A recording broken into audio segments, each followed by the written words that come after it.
पंचायत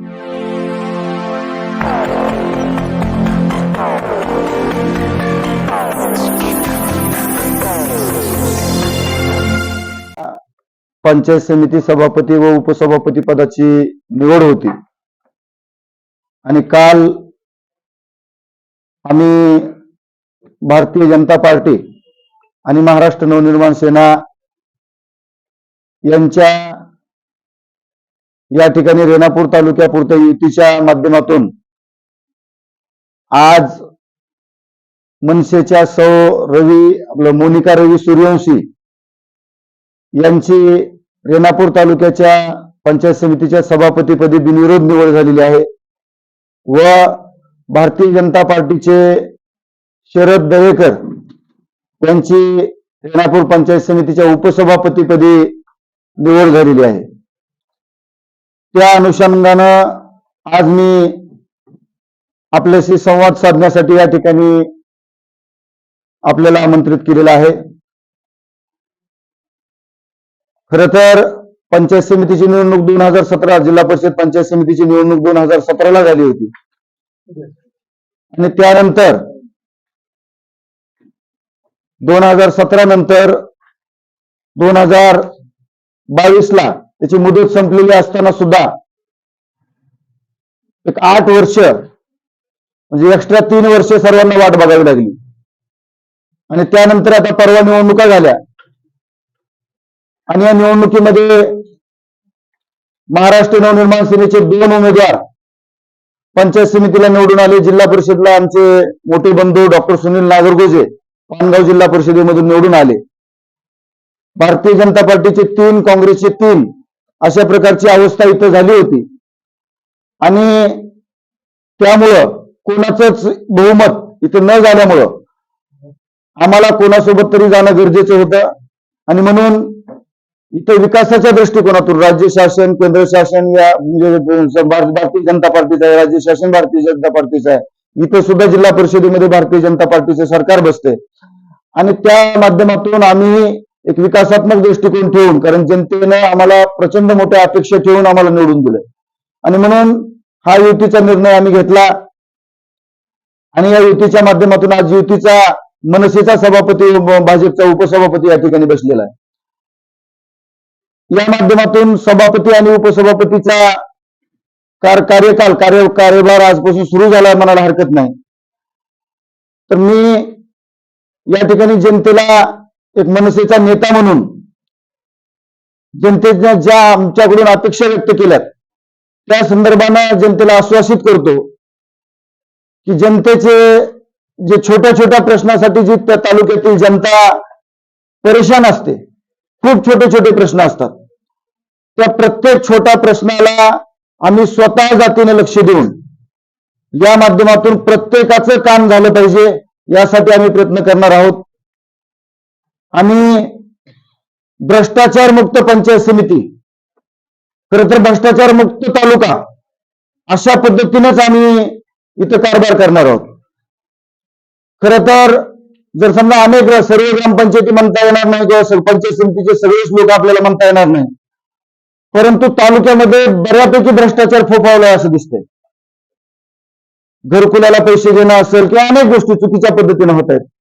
काही कर्मचारी सुद्धा सर्व म्हणता येणार नाही पण काही कर्मचारी चुकीच्या पद्धतीने वागतायत।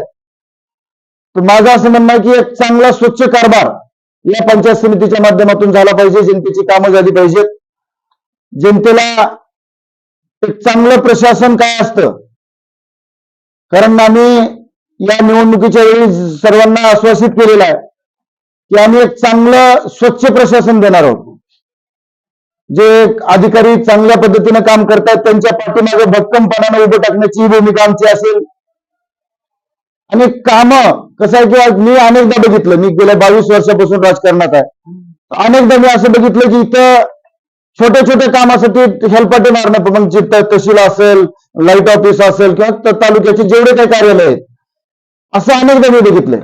तर तशा पद्धतीनं कुठेही प्रशासन दिरंगाई आम्ही खपवून घेणार नाहीत, कारण त्या माणसाला सर्वसामान्य गोरगरिबांच्या त्यांना इथे येण्यासाठी जे अनेक वेळा चक्रा माराव्या लागतात त्याची खरं तर परिस्थिती नसते त्यासोबतच जिल्हा परिषदेच्या शाळा असतील किंवा प्राथमिक आरोग्य केंद्र असेल, पोलीस स्टेशनच्या बाबतीत सुद्धा चुकीच्या गोष्टी खपवून गेल्या जाणार नाहीत, एवढं मात्र निश्चितपणाने आम्ही या ठिकाणी सांगतो. शाळेमध्ये जिल्हा परिषदचा जर शाळांचा दर्जा आपण बघितला तर त्याचा दर्जा चांगल्या पद्धतीने, जर परिस्थिती आपण बघितली तर फक्त गोरगरिबाची लेकरं त्या जिल्हा परिषदच्या शाळेमध्ये शिकतात. ज्यांची थोडी बहुत ऐपत आहे ते सगळे लोक लातूरला शिक्षणासाठी जात आहेत. आणि मग इथला जर शाळांचा दर्जा चांगल्या पद्धतीने सुधारला गेला तर विद्यार्थ्यांना एक ते भविष्य त्यांच्यावरती अवलंबून असल्यामुळे त्यांचं आपल्या देशाचं ते भवितव्य आहे, तर त्यांना चांगल्या प्रकारचे शैक्षणिक सुविधा उपलब्ध झाल्या पाहिजेत. याच्यासाठी आम्ही 100% प्रयत्न करणार आहोत. ज्या पंचायत समितीच्या व जिल्हा परिषदेच्या ज्या काही समजा गोरगरिबासाठीच्या योजना आहेत त्या योजना सर्वसामान्यांपर्यंत पोहोचवण्यासाठी, सर्वसामान्यांपर्यंत प्रत्येकापर्यंत जे लाभार्थी आहेत त्या प्रत्येकापर्यंत ती योजना पोहोचली पाहिजे, या दृष्टिकोनातून आम्ही काम करणार आहोत. आणि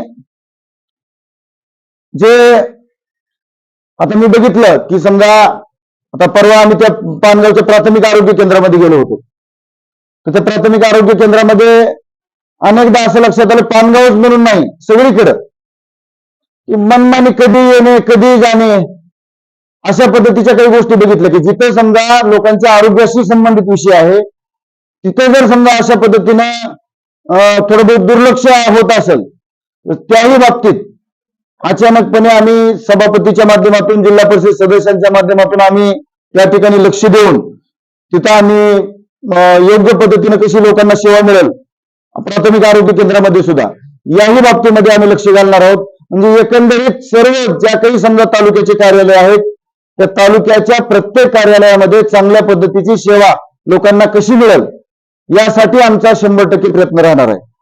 म्हणजे सांगण्याचा तात्पर्य की पारदर्शक आणि भ्रष्टाचार मुक्त अशा पद्धतीचा कारभार आम्ही देण्याचा प्रयत्न करणार आहोत. आम्हाला या कामासाठी आता इथं BDO साहेब आहेत, प्रशासनाचीही मदत, खूप मोठी मदत लागणार आहे त्यांनी, कारण आता 3 वर्ष प्रशासक होतं आणि 3 वर्ष प्रशासकाच्या माध्यमातूनही चांगल्या पद्धतीने काम झालंय. परंतु आमची BDO साहेबांना विनंती आहे की जे चुकीच्या पद्धतीने काम करतायत त्यांना आम्ही आणि तुम्ही सगळ्यांनी मिळून त्यांना कुणालाही थारा देऊ नये तशा लोकांना चुकीच्या प्रवृत्तीनं, आणि अशा पद्धतीने एक चांगलं काम, जनतेच्या हिताचं काम या पंचायत समितीच्या माध्यमातून, एक मनसे आणि भारतीय जनता पार्टीच्या युतीच्या माध्यमातून आम्ही सगळे करणार आहोत. ज्या ज्या गोष्टी विकासाच्या आहेत, जे अनेक प्रश्न आहेत या तालुक्यामध्ये, ते प्रत्येक प्रश्न मार्गी लावण्याच्या संदर्भानं आता मी स्वतः तर आहेच, पण आता इथं आपल्या लातूर ग्रामीणचे आमदार रमेश आप्पा कराड आहेत, तर आम्ही सगळेजण मिळून आम्ही यासाठी प्रयत्न करणार आहोत. आणि जे जे खोळंबलेले प्रश्न आहेत, आता इथं पानगाव खोळवा रस्ता आहे, अनेक दिवसापासून आता जवळपास 90% काम पूर्ण झालं तर काही राहिलं, त्याच्यामध्ये आम्ही जातीने लक्ष घालणार आहोत. कारण कसल्याही अवस्थेत लोकांना त्रासाला म्हणजे सामोरं नाही गेलं पाहिजे लोकांनी, अशा पद्धतीने आम्ही सगळे बघणार. गावागावाला जोडणारे रस्ते असतील, त्या अनेक गावांना जाणाऱ्या रस्त्याची एवढी बिकट अवस्था आहे, त्या रस्त्याच्या संदर्भाने सुद्धा प्राधान्याने आम्ही विशेष लक्ष देणार आहोत. या पद्धतीनं आम्ही सर्व कारभार या ठिकाणी करायचं ठरवलेलं आहे. तर सर्व जनतेस आम्ही या ठिकाणी जे शब्द दिलेले आहेत त्या पद्धतीने या ठिकाणी कारभार करू. जनतेला सुद्धा विनंती आहे की जनतेचंही सहकार्य आम्हाला या कामी आवश्यक आहे, प्रशासनाचं सहकार्य या कामी आम्हाला आवश्यक आहे. तर त्या पद्धतीने आम्ही एक चांगला कारभार या ठिकाणी रेणापूर पंचायत समितीच्या माध्यमातून, मनसे आणि भारतीय जनता पार्टीच्या माध्यमातून या ठिकाणी करू. अशा पद्धतीने मी आणि जिल्हा परिषदच्याही माध्यमातून, कारण या ठिकाणी जिल्हा परिषद सदस्य माझे मोठे बंधू आहेत, तर या माध्यमातून आम्ही एक चांगला कारभार करण्याचा प्रयत्न करू असं मी या ठिकाणी आश्वासित करतो. बाकी आता तुमचे काही प्रश्न असतील तर